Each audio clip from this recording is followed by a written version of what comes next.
Buenas noches y te doy la cordial bienvenida por medio de CCBM Broadcasting a tu programa Hoy en la Historia, la Biblia. Hemos estado hablando acerca del bautismo de Jesucristo. Cómo se llevó, qué conllevó el que Él se bautizara y cuáles fueron sus razones. Algo muy importante para nosotros, para poder entender más claramente acerca de su ministerio. Pero antes de eso, que empecemos a ver este acontecimiento en la historia, me gustaría presentarte algo relevante también a todo lo que hemos estado viendo. En este día vamos a hacer un resumen, pero dentro de ese resumen queremos presentarte un video acerca del templo o la montaña del templo. Entonces, para eso te pedimos que tomes mucha atención acerca de este video. Corre, video. En el Medio Oriente existe una ciudad amada y deseada sin medida. Muchos la consideraban como el centro del mundo. Jerusalén. Tras las huellas de Jesús.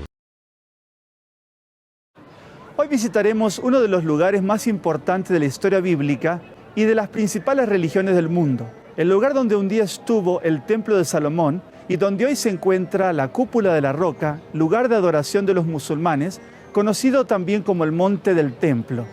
El Monte del Templo es uno de los principales lugares de peregrinaje de musulmanes, pero también es el principal lugar de peregrinaje de los judíos, aunque solo pueden adorar en el muro exterior de la explanada del templo, también conocido como el Muro de los Lamentos.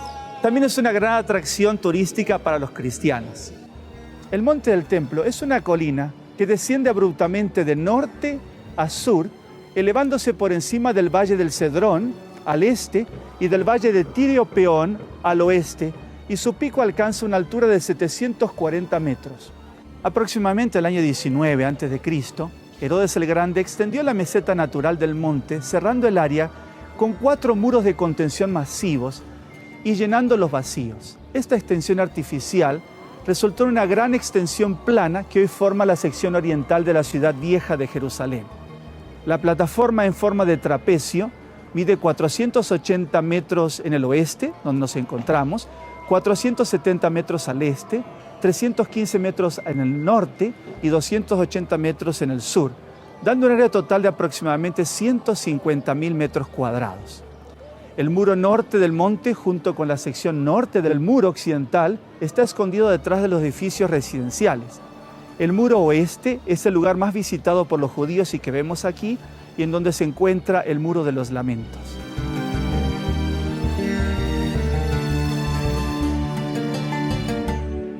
El monte del templo está controlado por autoridades musulmanas y está dividido en 2 plataformas, la plataforma alta y la plataforma baja.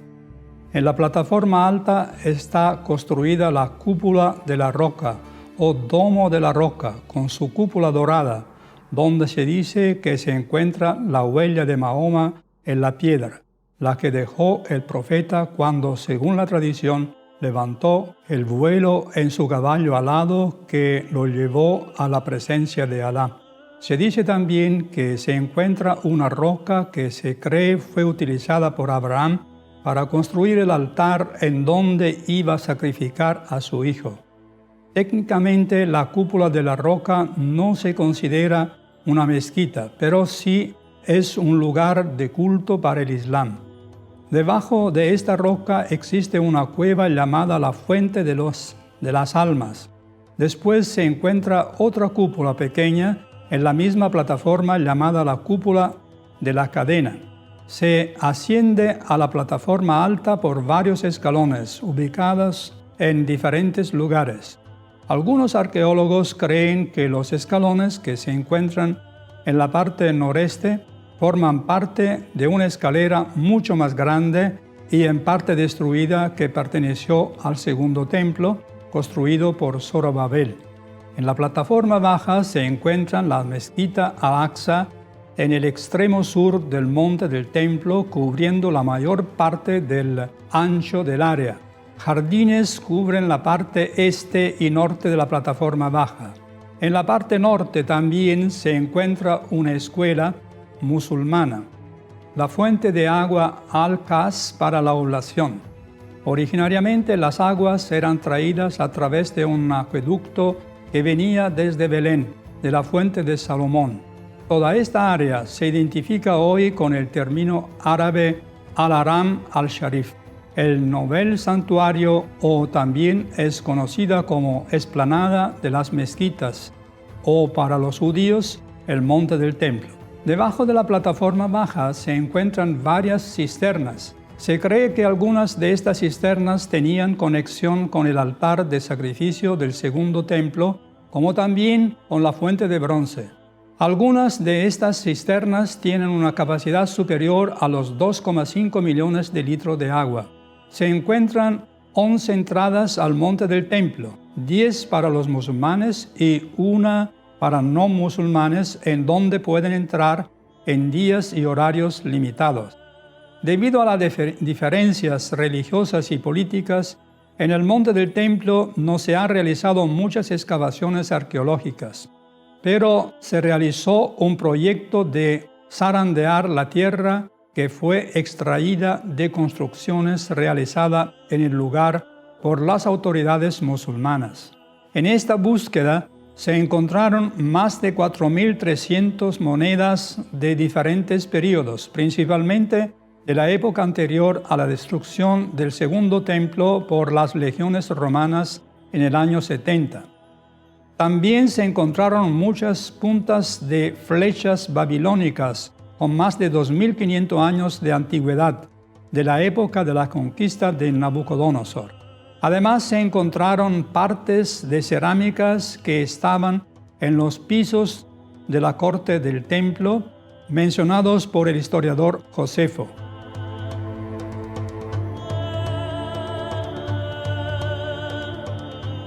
La historia del monte del templo, desde el tiempo de Cristo hasta hoy, ha pasado por muchos capítulos.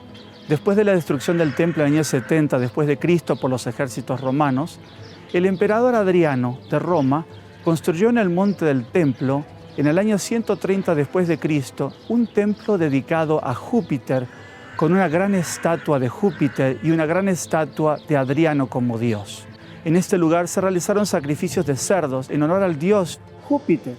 El emperador Constantino, después del concilio de Nicea, en el año 325 después de Cristo, dio la orden de demoler el templo de Júpiter.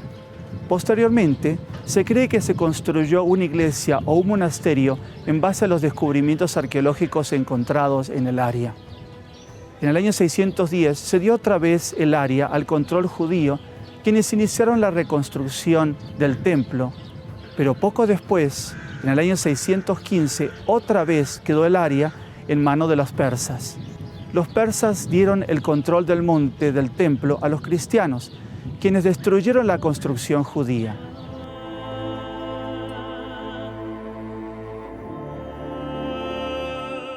En el año 637, Jerusalén pasa a manos de los árabes, quienes en el año 691 terminaron la construcción de la cúpula de la roca, bajo el califato de Abdi al-Malik, y en el 701 terminaron la construcción de la mezquita Al-Aqsa por el califato de Al-Walid, edificios que existen en el lugar hasta hoy.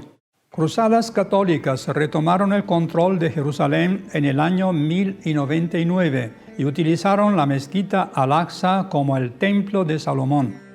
La orden de los caballeros templarios fue la que llevó a cabo las cruzadas en Jerusalén y administraron el lugar considerándolo como su sede principal. En el año 1244 los turcos tomaron el control de la ciudad de Jerusalén y el templo pasó otra vez a manos de los musulmanes.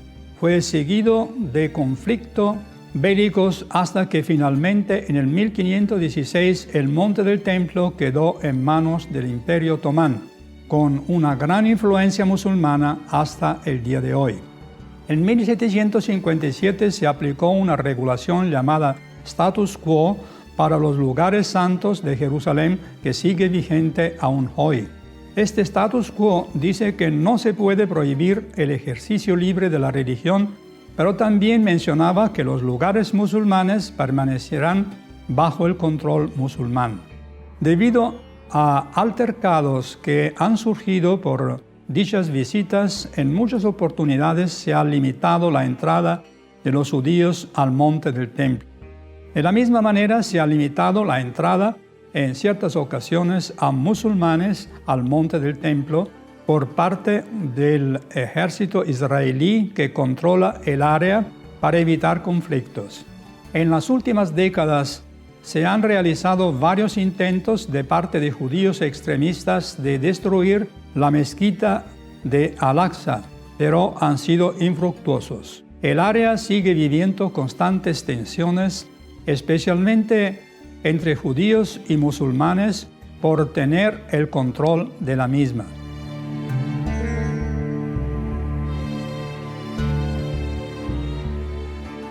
El inicio de la historia del monte del templo se remonta a los tiempos de Abraham, cuando Dios le pidió que sacrificara a su único hijo. Fue al monte Moria donde Abraham fue conducido por Dios y donde por la fe Abraham vio el futuro sacrificio del Hijo de Dios. Pudo ver de forma figurativa lo que sucedería en el futuro en el monte Moria o en Jerusalén. Se dice que la roca que se encuentra dentro de la cúpula de la roca era parte del altar donde Abraham iba a sacrificar a su hijo. Este mismo monte Moria fue el lugar donde Dios mostró a David que debía comprar la propiedad de Omán Jebuseo y realizar un sacrificio a Dios solicitando su misericordia. Fue allí donde Dios envió fuego del cielo aceptando el sacrificio. David decidió dedicar el lugar para que se construya la casa de Dios.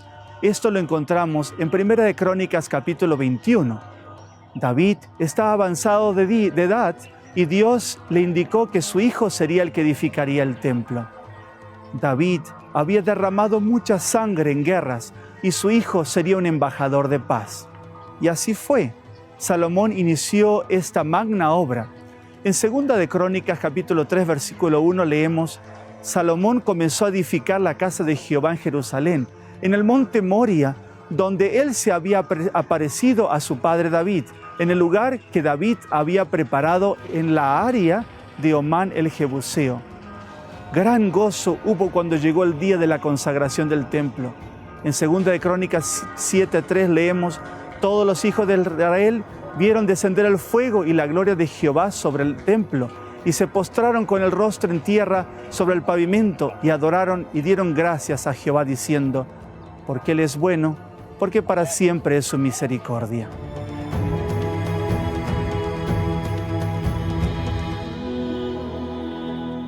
Lamentablemente, en los días del Imperio Babilónico, el pueblo se apartó de los caminos de Dios y vino Nabucodonosor con su ejército, destruyendo tanto la ciudad de Jerusalén como también el templo construido por Salomón y llevando los utensilios del templo a Babilonia. Pasados los 70 años, el pueblo pudo regresar a Jerusalén y reconstruir la ciudad amada. Dios levantó a Zorobabel para que reconstruyera el templo y hubo gran regocijo cuando se inició la obra y se colocaron nuevamente los cimientos del segundo templo, aunque muchos que recordaban el primer templo lloraron, mezclándose los lloros con los gritos de alabanzas, como lo registra Esdras 3, 12 y 13. El segundo templo no tuvo la presencia de Dios en el lugar santísimo como la tuvo el primer templo, ni tampoco tuvo el arca del pacto original, porque había sido escondida antes que Jerusalén fuese tomada por Nabucodonosor.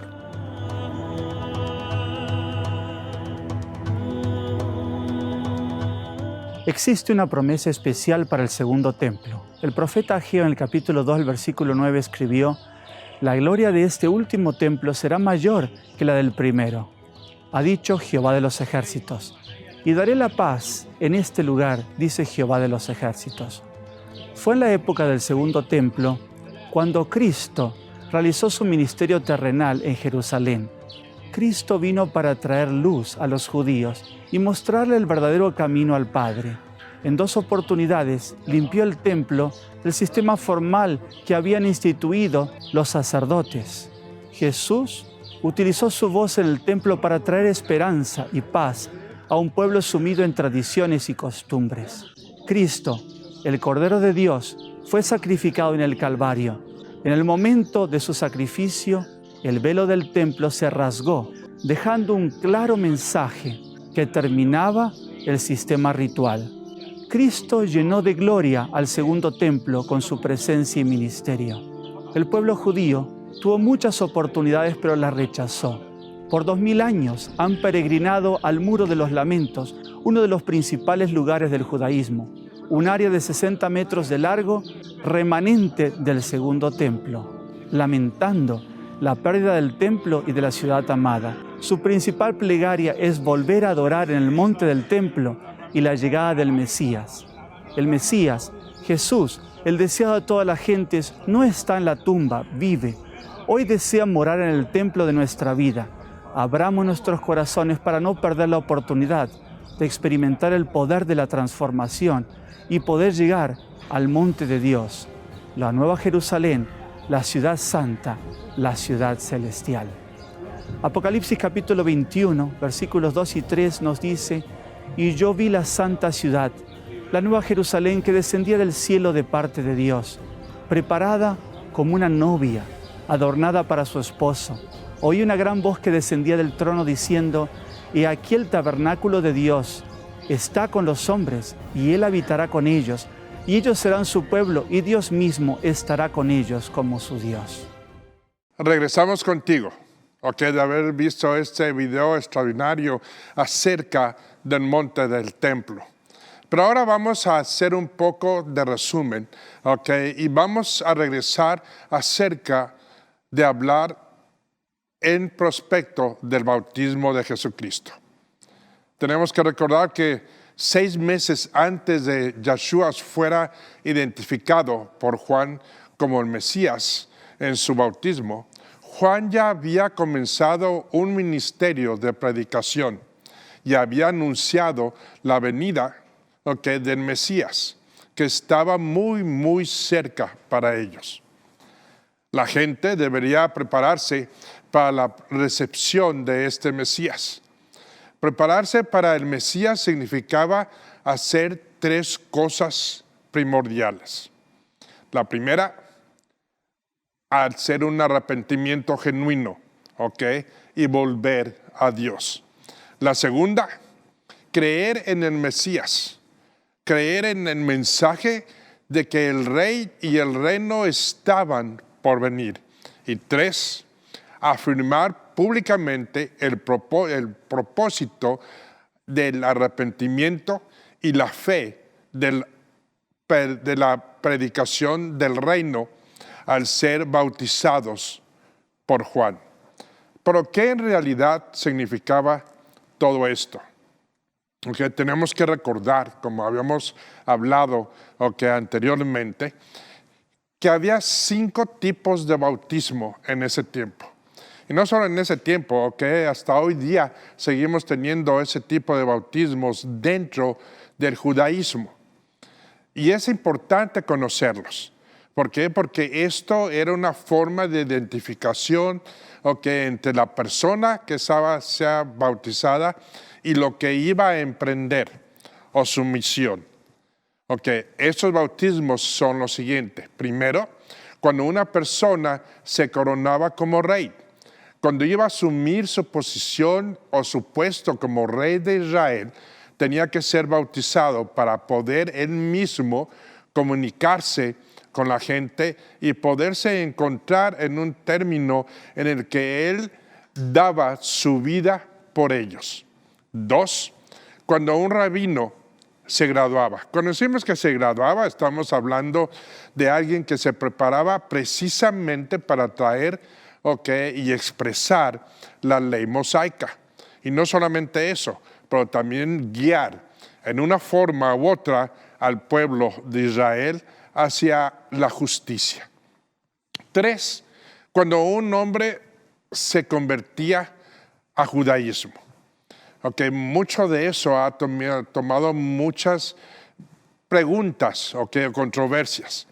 En realidad, una persona que es auténticamente judío o hebreo es la persona que ha nacido de una madre hebrea. Okay, no importando tanto el padre, que ya hablaremos acerca de eso. Cuando digo no importando tanto el padre, es de que la que trae el simiente y reafirma ese simiente de esa raza, vamos a decirlo así, del pueblo de Dios, es la mujer. Por eso cuando un varón o una mujer era dada o nacía en una forma u otra dentro del judaísmo, tenía que ser bautizado para reafirmar su compromiso con judaísmo. No obstante, no era aceptado al 100%, pero sí tenía el privilegio de ser llamado hebreo. La cuarta sería cuando una persona llegaba a sus 13 años de edad. Esto hablando acerca del varón. En la mujer era a sus 15 años de edad. Cuando ellos se presentaban de una forma ya auténtica y responsable por sus propios actos en frente de la ley mosaica. La quinta era cuando una persona se casaba o tenía un matrimonio, tanto el hombre como la mujer.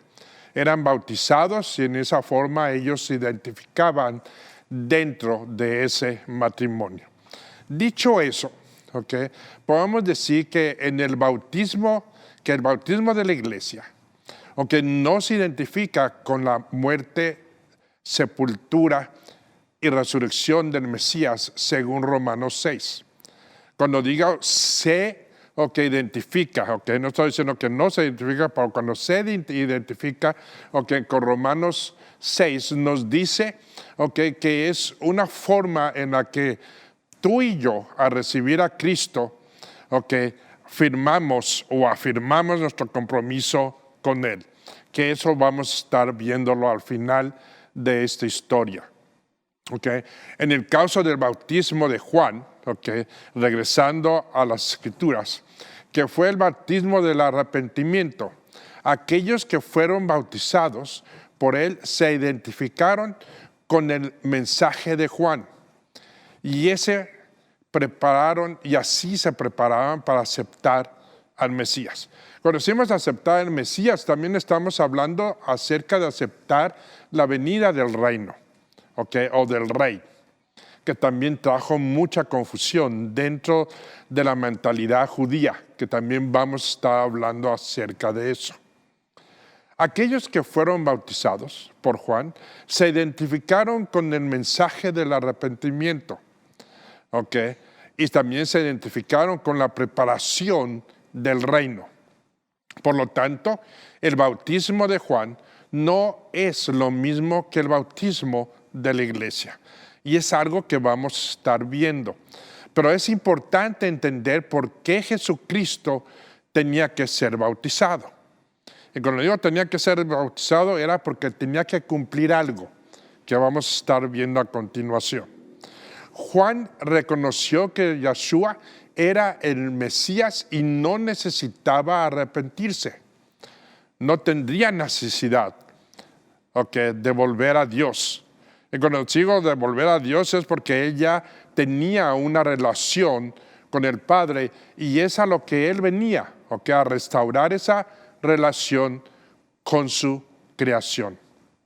Entonces, ¿por qué se molestaría en someterse al bautismo de Juan? A la luz del hecho de que no necesitaba o no tenía la necesidad de arrepentirse. Obviamente, no fue bautizado para demostrar que se estaba arrepintiendo de sus pecados. No tenía ninguno de estos pecados o pecados en sí. Entonces la pregunta sería, ¿por qué Jesucristo o Yeshua, en su nombre judío, se sometió al bautismo de Juan? Pero vamos a una pausa para que podamos contestar esas preguntas. Regresamos. El mundo necesita jóvenes como tú y como tú, que buscan hacer la diferencia.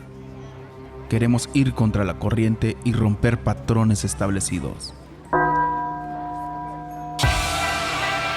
Tener identidad y ayudar al más necesitado. Eso somos. Somos futuro.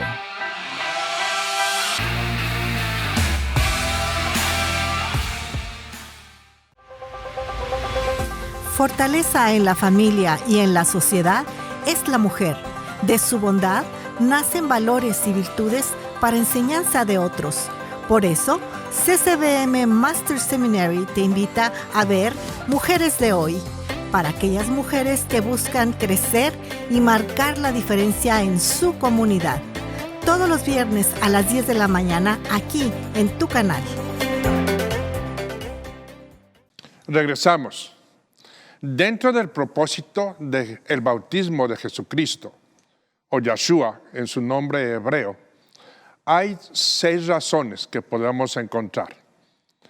La primera, Yeshua o Jesucristo fue bautizado con sus propias palabras para cumplir toda justicia, que lo encontramos en Mateo 3:15. Dice, puesto que el significado básico del acto del bautismo es ser identificado, se estaba identificado con rectitud. En particular, estaba demostrando de una manera visible que iba a cumplir la justicia de la ley. ¿Qué significa esto? Que él se identificó y emprendió un compromiso para cumplir la ley. Iba a cumplir la justicia que la ley del Antiguo Testamento o de la Biblia hebrea y los profetas exigían del Mesías, del enviado. La razón número 2, que estamos hablando de que lo que Yeshua fue bautizado fue para ser identificado con la predicación del reino. ¿Qué significa esto? Dice, Juan no solo predicaba el arrepentimiento, pero algo con lo que Jesús no necesitaba ser identificado, sino que Juan también predicaba la venida del rey y del reino a establecerse entre nosotros. La 3, esta razón por la que Jesús fue bautizado fue para ser dado a conocer a Israel. En esta ocasión sería identificado públicamente como el Mesías mismo. ¿Qué significaba esto? Es de que al momento de que lo recibió Juan, él lo identificó como el que venía enviado de Dios para restaurar esa relación. ¿Qué significaba? Es de que él en una forma indirecta lo estaba nombrando como el Mesías. Y este bautismo lo iba a identificar con el pueblo dentro de su compromiso de liberar a Israel de su opresión y restaurarlo en una relación con Dios. La 4ª razón por la que Jesús se sometió al bautismo fue para ser contado e identificado con el remanente creyente que estaba preparado por Juan. Este remanente, estamos hablando de aquellos que aceptaron este arrepentimiento, aquellos que acudieron a Juan con la esperanza de limpiar sus pecados y en una forma u otra estar listos para recibir el Mesías. La 5ª razón por la que Yeshua fue bautizado fue para ser identificado con los pecadores. No ser identificado con el pecado, sino ser identificado con los pecadores. Esto lo vemos en la 2 de Corintios 5, versículo 21, que dice lo siguiente: aquel que no conocía el pecado, hablando de Jesucristo, que hizo para ser pecado en nuestro nombre, para que podamos llegar a ser la justicia de Dios en él. ¿Qué significa esto? Pablo se está refiriendo al hecho de que Yeshua no tenía pecado en absoluto. No conocía en esa fracción el pecado. No experimentó ningún pecado por su parte, pero fue hecho, y cuando decimos hecho es de que Él recibió los pecados de nosotros en sí, al momento de su crucifixión, pecado en nuestro nombre, que fue hecho por cada uno de nosotros, y sabíamos que en una forma u otra no había un perdón para esos pecados. Cuando decimos no había un perdón, estamos hablando de que cuando tú pecabas, y tú presentabas dentro de la ley una ofrenda para ser perdonado, esa ofrenda solamente trabajaba por ese momento. Cuando digo por ese momento, era para ese pecado. Eso significaba que una vez que la ofrenda era dada a Dios, para el perdón de sus pecados, solamente los cubría, mas no los desechaba. 1. 2, es de que en el momento en el que tú terminabas, o el sumo sacerdote terminaba de ofrendar, ese sacrificio para el perdón de sus pecados, volvía a empezar una nueva cuenta, en la que se volvían a acumular tus pecados por todo un año, por decirlo en ese sentido. Lo que estamos diciendo, o lo que estaba diciendo Pablo, que él no experimentó ningún pecado por su parte, pero fue hecho pecado en nuestro nombre para cumplir toda justicia en los ojos de Dios.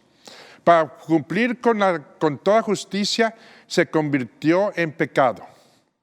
Así, al conectar Mateo 3:15 con Corintios 5:21, fue bautizado para ser identificado con los pecadores, mas no para ser un pecador. Tenemos que entender eso. La razón 6 por la cual Jesús fue bautizado se encuentra en Hechos, capítulo 10, versículo 38, que dice lo siguiente: incluso Jesús de Nazaret, como Dios lo ungió con el Espíritu Santo y con poder, que pasó para hacer el bien y sanar a todos los que estaban oprimidos del diablo, porque Dios estaba con él. ¿Qué significa esto? Y tenemos que entenderlo muy bien. Cuando tú recibes el Espíritu Santo, Él te da poder, sí, pero te da poder para que tú puedas entender la palabra de Dios en una forma más nítida, entender o recibir sabiduría no significa que ya sepas todo.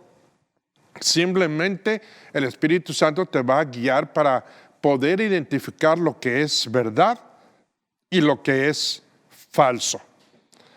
Pero en este concepto con Jesucristo fue bautizado para recibir la unción especial. Y cuando decimos una unción especial, no es de que todo el mundo la reciba. Aquí estamos hablando de algo muy particular. Y esta unción era para su ministerio, para poder trabajar su ministerio.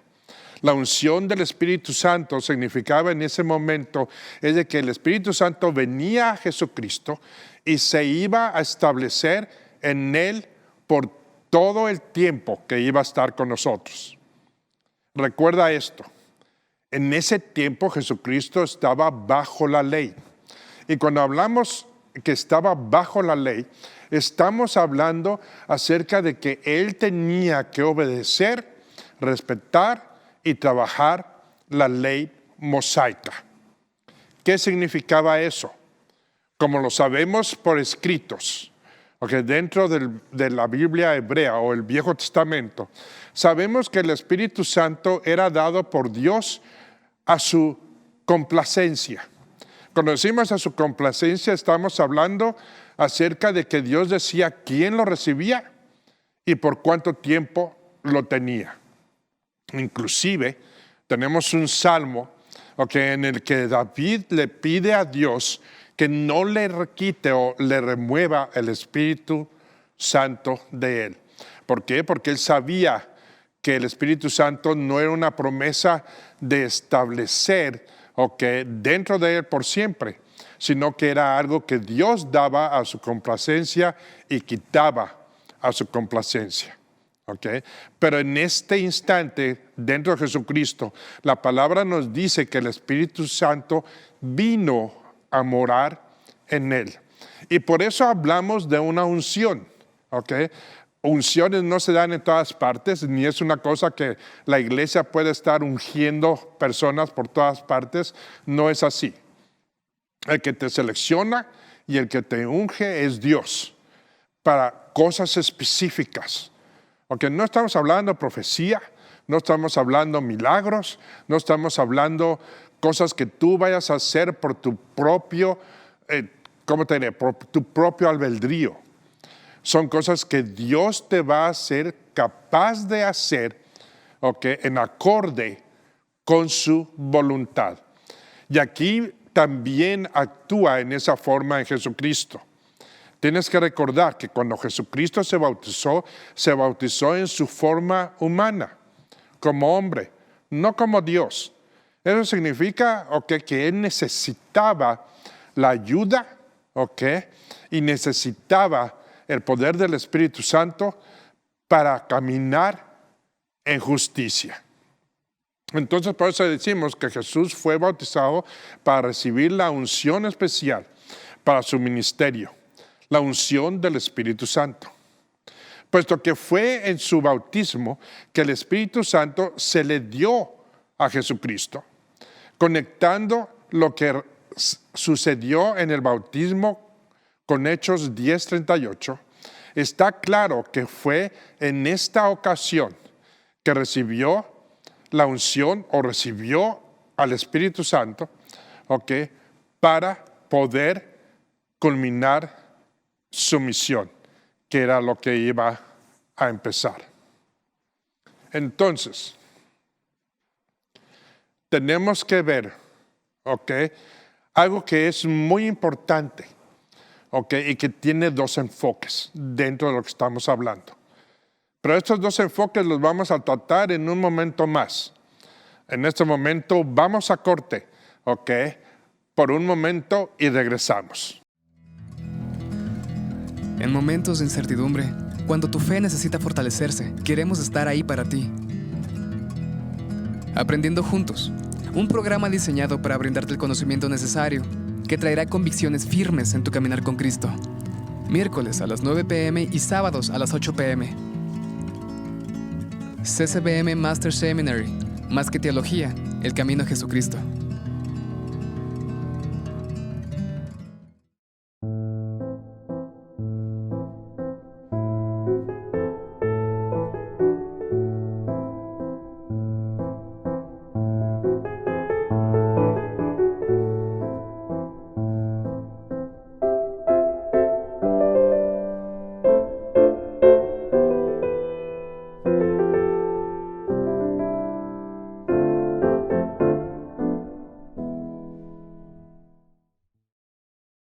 Regresamos. Ahora vamos a hablar un poco más acerca de la tentación. Es otro nivel en el que va a entrar Jesucristo. Pero en este tenemos dos enfoques. El primer enfoque es que la tentación incita a hacer algo no propio. Y cuando decimos no propio, es algo que va en contra o mejor dicho, va a, ¿cómo lo podremos decir? Va a retar la soberanía de Dios. Recuerda, muchas veces nosotros decimos, no, pues estás fuera de la voluntad de Dios o estás fuera de su soberanía, pero eso es una imposibilidad. No hay forma que tú o cualquier otra persona o yo podamos estar fuera de su soberanía o fuera de su voluntad. ¿Por qué digo esto? Porque Dios es Dios y es soberano. El que Él permita o nos dé nos permita que hagamos ciertas cosas es porque es dentro de su soberanía para ayudarnos a tener una relación más firme, por decirlo así, con Él. Entonces, la tentación, como sabemos, no viene de Dios, pero nosotros mismos la provocamos, y vamos a ver esos 3 puntos dentro de las tentaciones de Jesucristo.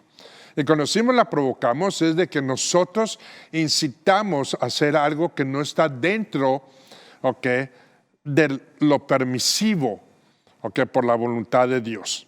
Una vez más, esto no significa que estés fuera de la voluntad de Dios. Simplemente es de que Dios permite, que pasen esas cosas. ¿Cómo lo podemos entender? Creo que hasta cuando estemos con Él, Él nos lo va a poder explicar en una forma más concisa o entendible para nosotros. La segunda, enfoque que debemos de tener dentro de la tentación es que te seduce a desear algo impropio. ¿Qué significa eso? Creo que tú y yo nos podemos identificar con eso y todo el mundo. Es como cuando tú tienes envidia acerca de una persona que tiene un mejor carro. ¿Qué te incita a eso? Es de que te seduce porque tú quieres tener un carro como de él o mejor que el de él. O simplemente, por ejemplo, cuando tú estás trabajando en una empresa, y cuando tú ves que una persona gana más o gana menos, etcétera, y tú quieres igualar a esa persona o tú quieres ser más que esa persona para poder, ¿cómo te puedo decir? Para poder presumir que tengas mejor aceptación dentro de la empresa o poder. Que eso también te seduce, para hacer algo impropio. Cuando digo impropio es porque vas a buscar formas en ganarte algo que no se te ha dado o no mereces tener en ese momento, en lugar de buscar una forma en la que tú, camines los pasos para poder llegar y obtener lo que tú en realidad has ganado. No mereces, pero lo has ganado. Cuando digo que lo has ganado es porque tú trabajaste para eso. Porque ni tú ni yo merecemos más. ¿Por qué no merecemos más? Porque el que da y quita es Dios. Pues es otra cosa y ya veremos eso más adelante. Pero veamos acerca de estas tentaciones. Vamos a hablar, por ejemplo, en Santiago, capítulo 1, de 12 al 14, nos dice lo siguiente. Dice, bienaventurado el hombre que persevera bajo la prueba. ¿Qué podemos llamarlo? Tentación. Porque una vez que ha sido aprobado, recibe la corona, de la vida, que el Señor ha prometido a los que le aman. Que nadie diga cuando es tentado, soy tentado por Dios. Porque Dios no puede ser tentado por el mal. Y Él mismo no tienta a nadie.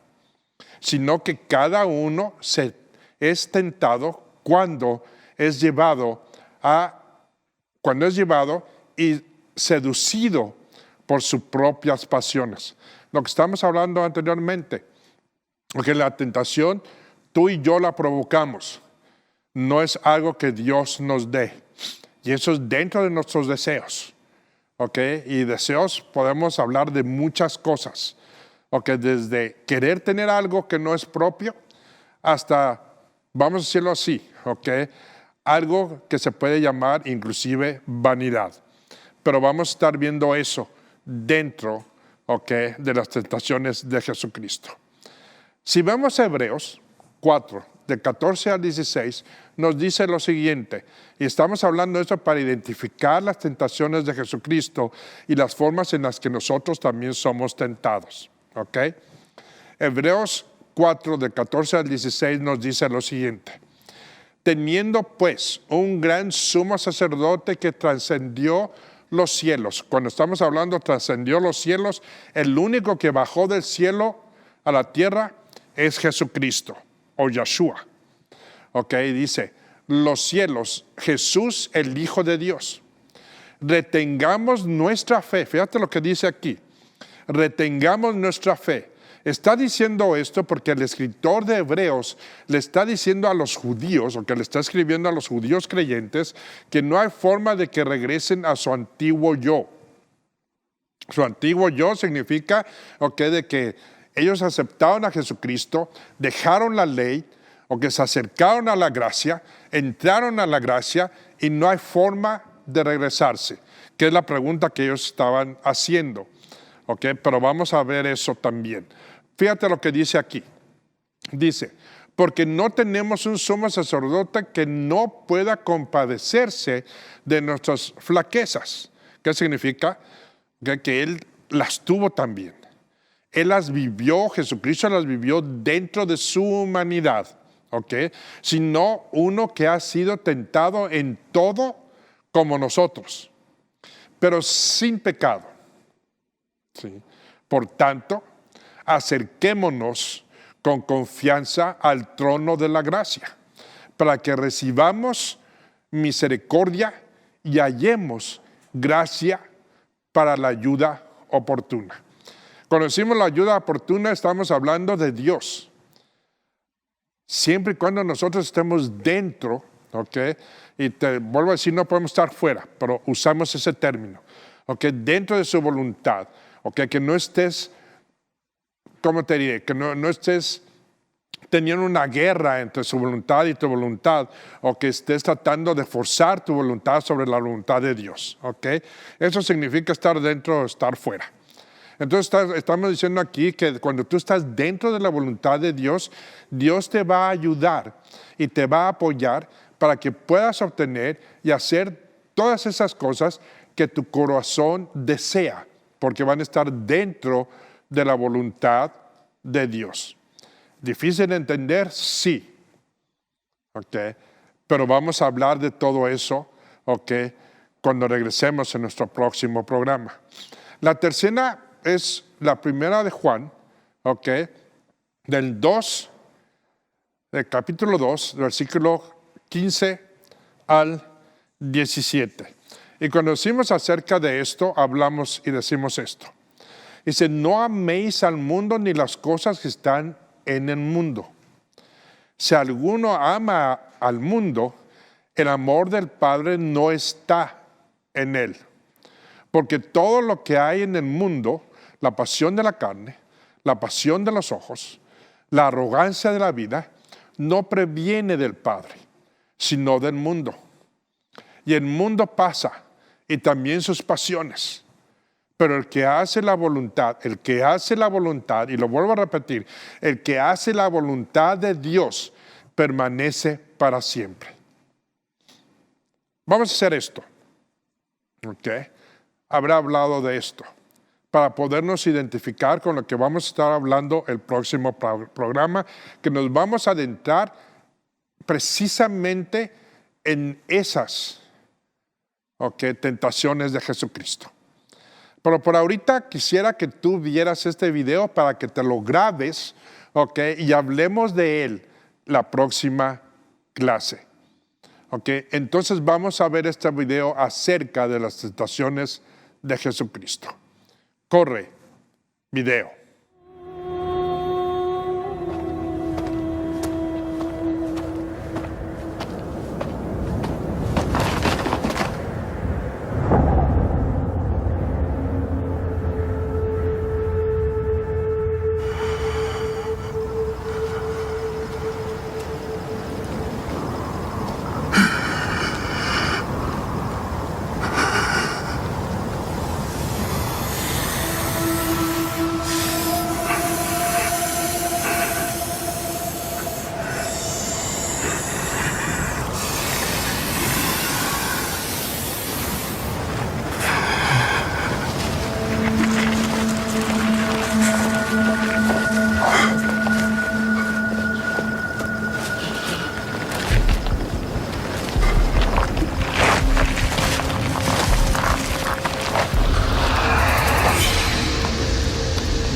Satanás.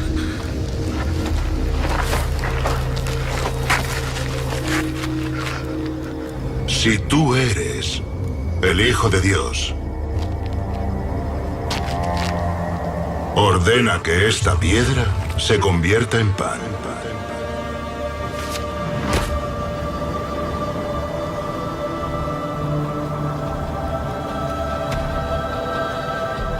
No. Solo de pan vive el hombre, sino de la palabra que sale de la boca de Dios.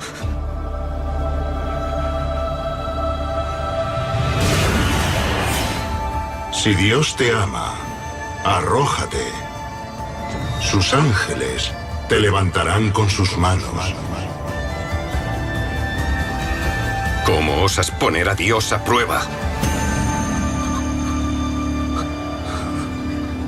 Si me veneras y te postras ante mí, te daré el mundo entero.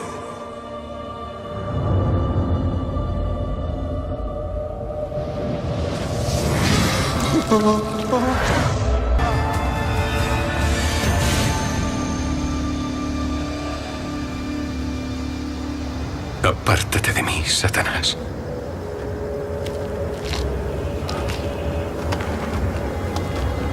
Yo venero al Señor, mi Dios, y solo le sirvo a Él.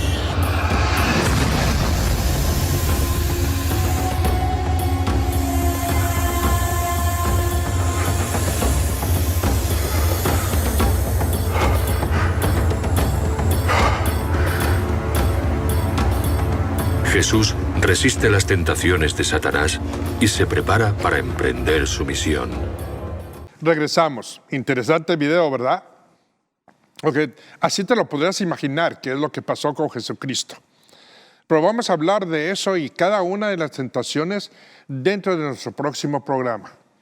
Por ahorita vamos a decir lo siguiente. Mateo 4, del 1 al 2. Entonces Jesús fue llevado por el Espíritu al desierto para ser tentado por el diablo. Y después que hubo ayunado 40 días y 40 noches, tuvo hambre. Nos vamos a concentrar un poco más en lo que estamos hablando acerca de Jesucristo y su tentación. Aquí nos está diciendo las Escrituras, primeramente que Jesucristo llegó, a presentarse con Juan para ser bautizado.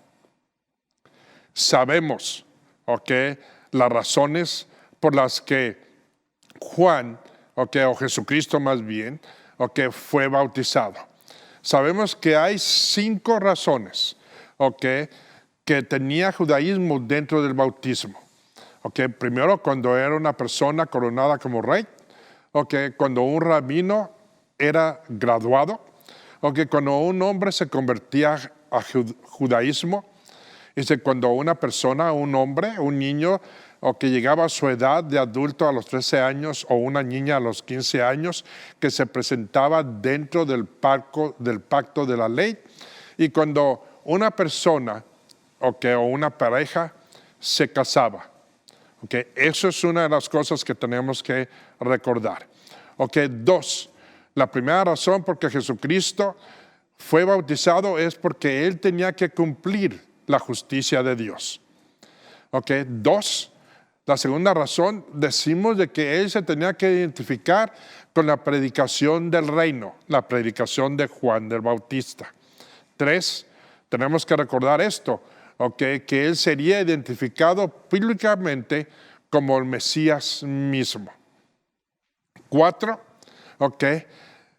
Él, se iba a identificar con el remanente o creyentes que estaban preparados por medio de Juan. 5, Él fue bautizado para ser identificado con los pecadores. No con el pecado, pero con los pecadores. Y 6, la sexta razón es de que Él fue bautizado, para recibir al Espíritu Santo en ese momento. Ahora quiero que recuerdes esto.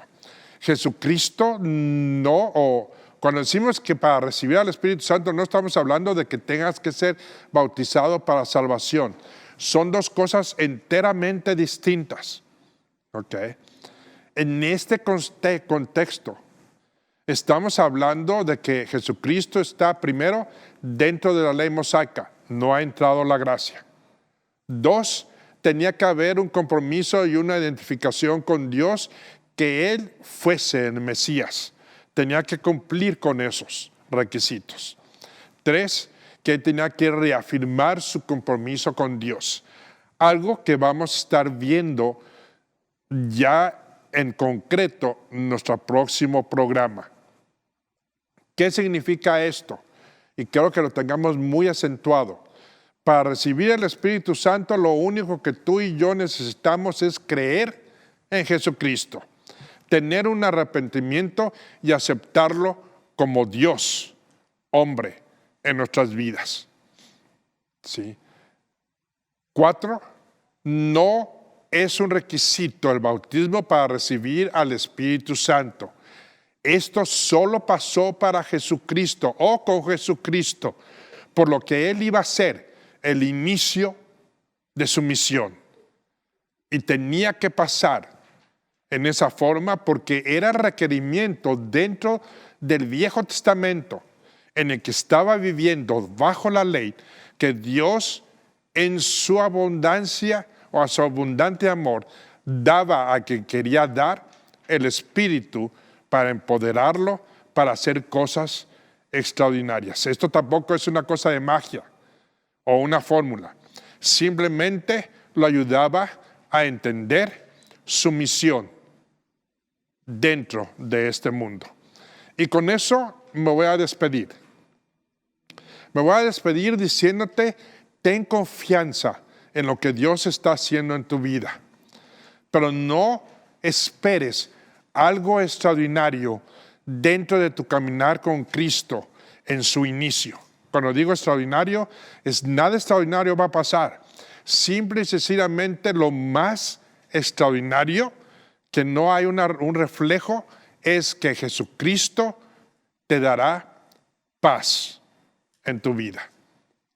Pero en la próxima clase, en el próximo programa, hablaremos de lleno con lo que podemos identificarnos, las tentaciones de Jesucristo y el propósito de cada una de ellas y qué significó en su ministerio.